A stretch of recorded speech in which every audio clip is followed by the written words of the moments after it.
Sementara di Solo, Jawa Tengah, calon wakil presiden nomor urut 2 Gibran Rakabuming Raka enggan menanggapi pernyataan Capres Anies Baswedan soal IKN yang akan menghasilkan ketimpangan baru. Gibran memilih tidak menanggapi pernyataan Anies soal IKN. Gibran bilang jika ada masukan akan diterima. Dari timnya Mas Gibran, menanggapi seperti apa, Mas? Nggak usah ditanggapi ya. Makasih. Ada masukan mungkin, Mas? Kan masukan seperti apa? Monggo, semua masukan kami terima. Oke. Makasih.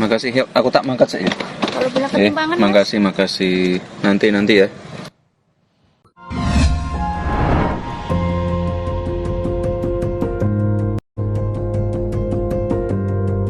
Kompas TV, Rumah Pemilu.